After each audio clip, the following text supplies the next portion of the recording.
Okay, it is Tuesday, March 11th. What we're going to do here is we're just going to run through my most significant, most interesting NFL moves over the last couple of days. We'll get into Gerrit Cole injury a little bit later on. Man, yesterday we had tech issues. We're back today. We're going to cover everything that we missed over the weekend and yesterday. This is the Early Game Podcast. Listen to the show in the mornings, on your commute, whenever and wherever, so you can be a part of today's sports conversations. Let's go. Okay, so what we're going to do here is we're going to run through the 7 moves in the NFL that were most significant, most interesting to happen over the last couple of days. And what happened was the quote-unquote legal tampering period began yesterday. And so what that meant was teams and players were coming to agreements for next season. And what we're going to start with is a trade that was made Friday between the Las Vegas Raiders and the Seattle Seahawks. And this was a way that the Raiders filled their quarterback hole in Las Vegas. Now the Seahawks figured out a way eventually to fill their hole, and we'll get to that eventually, a little bit later on in the show. But Friday night, the Raiders traded for Geno Smith. According to ESPN, Las Vegas gave up a 2025 third-round pick, 92nd overall for Geno Smith. Sources said the deal ends his 6-year stint in Seattle, where he revived his career and became a 2-time Pro Bowl selection. So he's owed $31 million this upcoming season, and the Raiders are going to take on all of it. And you have to look at this move as somewhat obvious. You knew Pete Carroll was going to come into Las Vegas, and he was going to try to replicate as much as he could from his time in Seattle. And that's precisely what he is doing. He is trying to bring familiarity with him from Seattle to Las Vegas. If you told me that he ended up with every single one of the pieces that were reportedly available from Seattle, I would not have been shocked. The biggest winner of this move is Pete Carroll. When you go into an organization like Seattle, I keep getting that mixed up. When you go into an organization like Las Vegas, where there is so much that needs to be overhauled, you want to bring things and pieces that you are familiar with. And no better position to do that than the quarterback position. So Geno gets his old coach. He gets the coach that revived his career. He gets the coach that earned him another couple $100 million more than he otherwise would have had he gone any other path in the NFL. And so Geno gets to play for Pete Carroll. He gets to play under Tom Brady for a team that is going to devote resources to their organization in order to turn it around. And so good for Geno, but I think the biggest winner of that move is Pete Carroll. And as I said, I thought that the Raiders were going to try to bring every single weapon that Pete Carroll had with his time with Seattle. I thought he was going to bring that to Las Vegas. But on Sunday, we got the second most significant, interesting move, I thought, over the last couple of days, and that was DK Metcalf getting traded to the Pittsburgh Steelers. According to ESPN, the Steelers cannonballed into free agency Sunday night, acquiring wide receiver DK Metcalf from Seattle for a 2025 second-round pick and agreeing to a 5-year, $150 million extension, sources told ESPN's Adam Schefter. Look, whoever was going to get DK Metcalf gets a phenomenal football player. A wide receiver who is going to create separation for himself, His speed is unlike anybody else in the league. So you're talking about a wide receiver who single-handedly is freakishly talented and can do things himself. He's the type of receiver who can take over a game himself. He's not the kind of guy that you need a great quarterback to make him look great. That being said, who is going to be throwing DK Metcalf the ball? It's not Justin Fields. We'll get to that in a second. It could still be Russell Wilson. There were reports yesterday that the Steelers were close to a deal with Aaron Rodgers. Clearly that never fully materialized because Aaron Rodgers is still a free agent. So Aaron Rodgers would be a nice piece.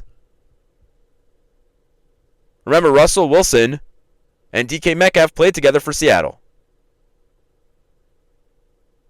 Or at least were both in Seattle's system. So you have DK, but the question is, who is going to be throwing him the ball? I'm confident it's going to be somebody talented. It will be one of Rodgers or Russell Wilson. I think that's fairly clear. That's kind of what we've gathered over the last couple of days, that one of those two guys will be the ones to throw it in Pittsburgh. And for Mike Tomlin, this is super fascinating. He has not had a piece like DK Metcalf in years. A bona fide wide receiver one. When's the last time he really had that? A proven wide receiver one. Antonio Brown? Is that the last time he really had a bona fide wide receiver one? And so, yes, it matters, I think, who is throwing him the ball, but it's a good start for this Steelers offense, which needs desperately to have huge weapons like DK Metcalf. So a great move here by the Pittsburgh Steelers. Okay, the next move that I loved for my Buffalo Bills was extending Josh Allen. And so Sunday night, according to ESPN, the Bills renewed NFL MVP Josh Allen with a record-setting 6-year, $330 million contract through the 2030 season. That includes a $250 million guaranteed. Sources told ESPN's Adam Schefter on Sunday. It's the largest guaranteed total given to an NFL player, surpassing the previous mark of Cleveland Browns quarterback Deshaun Watson, who received $230 million in present guaranteed value. Look, in the NFL where it is so hard to come by elite quarterback play, the Bills did what they needed to do. Lock down their guy now before it's too late. What we've learned recently is you cannot let players head to free agency. You just can't. You need to get them, even if it means paying a high price now. With the way the cap works and the way it grows year to year over year, you need to sign players today at a high value, because that value is going to get higher and higher each year as they go on. And the funny part is, the crazy part to me is, Josh Allen is still not even the highest paid quarterback AAV wise in the league. Dak Prescott makes more than Josh Allen does per year, which is crazy. And the even crazier part to me is Patrick Mahomes is not even in the top 10 in AAV in the NFL. But this was smart dealing by the Buffalo Bills. Smart dealing. You need to lock down your cornerstone player as soon as you can and extend as soon as it makes sense. And so this is precisely what the Bills did. They will not have to stress about their quarterback for now another 5 seasons. He got a 6-year extension through the 2030 season, so another 6 seasons, But this is what you do. And this is how you lock down your franchise player. And if we're talking about Josh Allen as an all-time great, he still needs to win at least one Super Bowl. So you'd think over this next portion of his career, through this contract. He needs to win one to be an all-time great, but the Bills are getting ahead of it here by re-signing extending Josh Allen. Okay, the next big move happened yesterday. And that was Laremy Tunsil was traded from the Houston Texans to the Washington Commanders. According to sources, Washington will send, this was according to ESPN, will send 4 picks to Houston for Tunsil, 3rd and 7th rounders in 2025, and 2nd and 4th rounders in 2026. The Commanders also will receive a 4th round pick this spring from Houston. And this is an interesting move. It's a fantastic move for the Commanders. Give your quarterback as much quality protection as you can. The smart teams, the well-run teams, are the ones who protect their quarterbacks and prioritize quarterback protection. And so, as great as this is for the Commanders, it is head-scratching for the Texans. C.J. Stroud needs protection. As someone who was so good in his first season, had a little bit of a step back last season, it is disheartening to see the Texans sort of unprioritize protection for their star quarterback. It's unsettling, especially for a fantasy owner of C.J. Stroud in my Dynasty League, as I am. It is unsettling to see them trade away Stroud's protection. That being said, on the flip side, Jaden Daniels now gets to head into his sophomore season. What you want to see is fortifying your team and your protection for your star quarterback in the sophomore season. Make it easier on him. And that is exactly what the Commanders did here. They made things easier for Jaden Daniels by adding Tunsil. Adding someone to help protect Jaden Daniels. He is now going to be better in the run. He's going to have more time. This is smart dealings by the Commanders. The Commanders, for the most part, have been extremely savvy, extremely smart in their first few seasons under new ownership, management, coaching. They have made very few mistakes, and they've had many more wins. So, good move for the Commanders. A little bit puzzling for the Houston Texans, but time will tell. Will they be able to replace Tunsil's production on the line? Will the Texans be able to replace it? And now Jaden Daniels has his new toy to play with on the offensive line. And speaking of quarterbacks, the Jets have their new quarterback. Justin Fields, 26, according to ESPN, will sign a 2-year, $40 million contract that includes $30 million in guarantee. The sources said the former Chicago Bears first-round pick is expected to be the Jets' opening day starter ahead of holdover backup Tyrod Taylor, but that isn't a long-term commitment. The Jets, who also could have added a quarterback in the draft, can reevaluate the position after the 2025 season. You know, I wasn't sure about this move when it was first made, when the Jets first, when it was first reported that they were going hard after Fields, and then when it inevitably happened. Look, I kind of love this move. I kind of love this move for the Jets. It opens the door to draft a quarterback this season. If there's somebody that they like, they can take them. Now, do I want them to use a first rounder on one of the big names? No. Frankly, I don't. I think that they should try to upgrade elsewhere on their roster. Now that they have Fields and they have Tyrod Taylor. But, that being said, if Justin Fields doesn't work out and the Jets like the draft class better next season, then you can draft a quarterback next season, no harm, no foul. That's why this move is good. It is not a long-term commitment. It doesn't hit your cap hard for these next couple of seasons.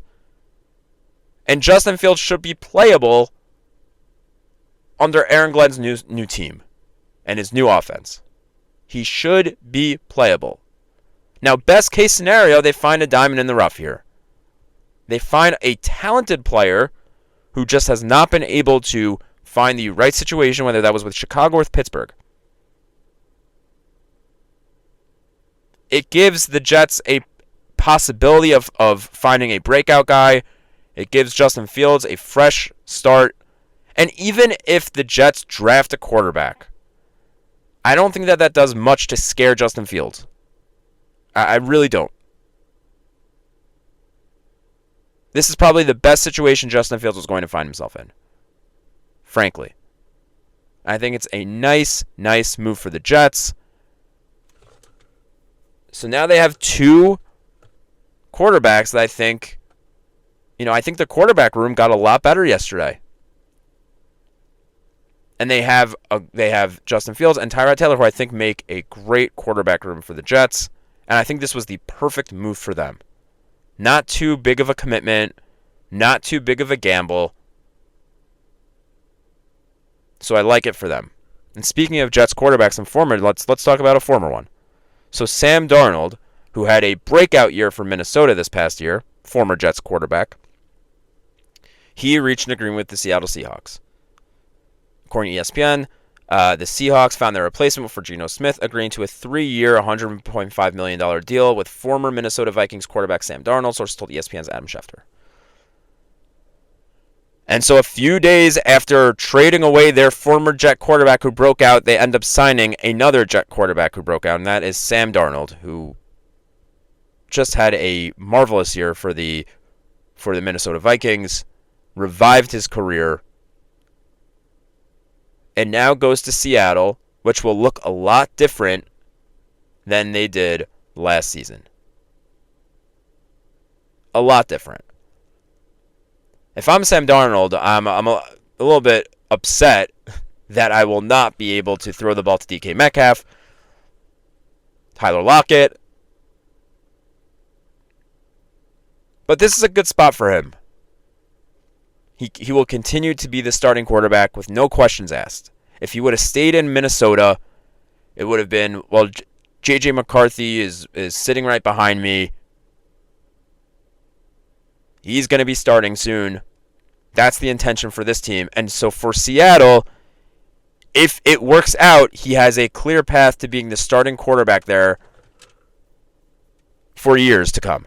And the thing is that with Minnesota, had he had a couple of hiccups, a couple of down games, you know that the narrative would have changed to, well, they have to start J.J. McCarthy. So now with Seattle, he doesn't have to worry about that as much. Has a couple of down games. They're not benching him for for a former first-round draft pick who was supposed to be the starting quarterback last year. And now probably the biggest winner on all this is J.J. McCarthy. He's not going to have to sit behind Sam Darnold. He's now the guy in Minnesota.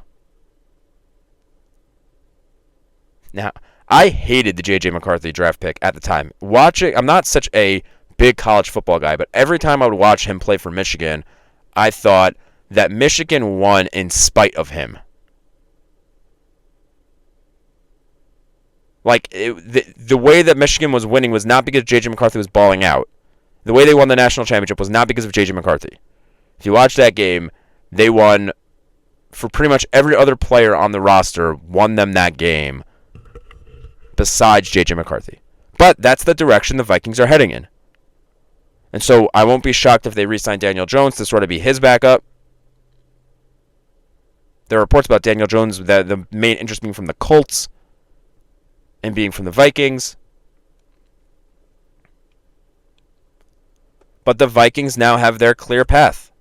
They will clearly be going for they will clearly be starting J.J. McCarthy now that Sam Darnold is gone.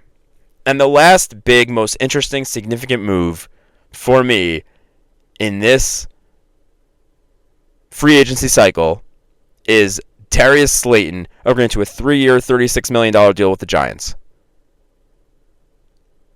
I could not believe this when I saw it.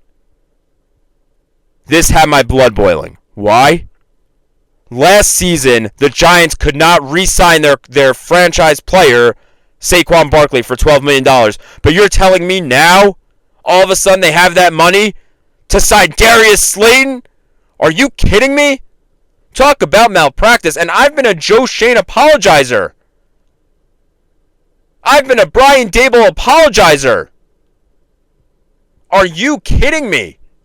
Darius Slayton you could sign for $12 million on a 3-year commitment, but not Saquon?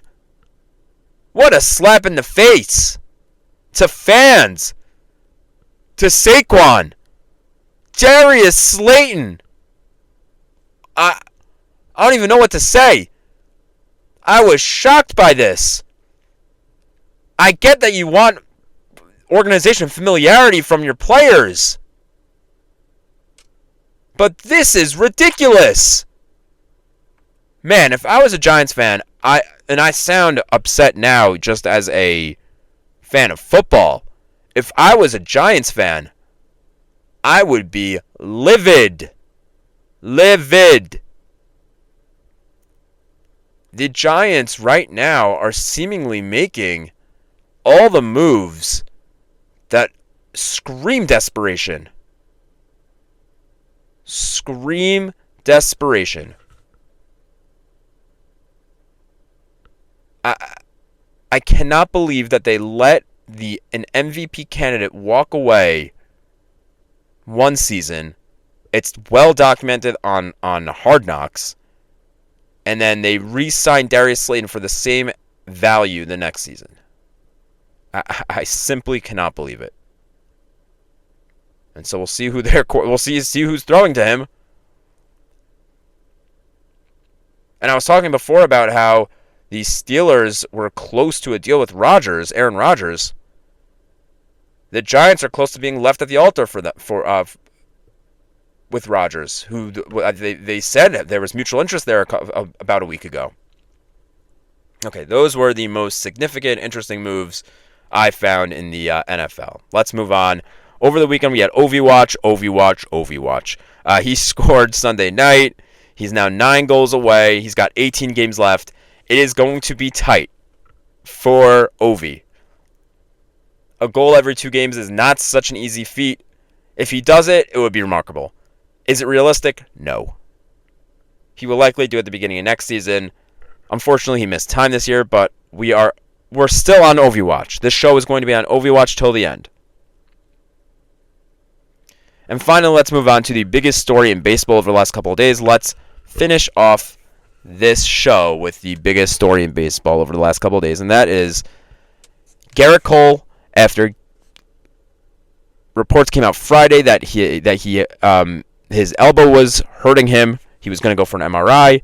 Then reports came out that he was going to look for a second opinion. And every time you're a player, you're a pitcher, and you're looking for a second opinion, that means you got bad news the first time around. And when it's on your elbow, it means inevitably you were recommended to get Tommy John surgery. And yesterday, it was reported that Gerrit Cole will officially get Tommy John surgery and miss the entire 2025 season. And not just that, by the way, Bob Nightingale, who take him at whatever value you want, but he's threw in there in his reporting that he could also miss most of the first half of 2026. It makes sense with the timeline of getting this surgery right before, this time of year.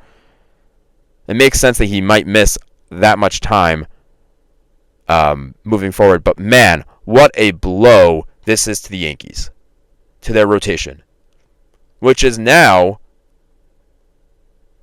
their rotation has a player, Marcus Stroman, who we were talking about weeks ago being the extra guy, and that's someone that they were going to trade, and just a matter of where they were going to trade him. Marcus Stroman now slots in as their number 3 starter. It's Max Fried, Carlos Rodon, then Marcus Stroman. Clark Schmidt after that, and I'm not even sure who the 5th starter is. I don't know. Who's their 5th starter? And so this team, man, they've got a lot of question marks in a weak American League where they could still be great. Don't get me wrong. Their designated hitter's already hurt. They don't really have a clear third baseman. Paul Goldschmidt does not look good this spring. And so they need a lot to go right to make a real run this season. who are starting to border on whether they're even a top team in the American League. They are still. But if these players perform, some of these players perform to what they're expected to, they won't be.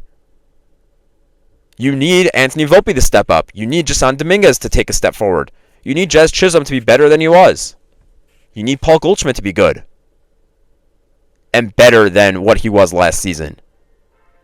There's a lot of things that need to go right for the Yankees. They could, but a lot of things need to go right for them.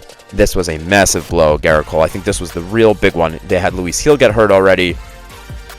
Obviously Stanton, but this one is the biggest blow. You're losing out on the most value for your team. Okay, that's a show. Make sure you're following on X, follow on Spotify, like, comment, subscribe on YouTube. This is the Early Game Podcast. Have a wonderful day.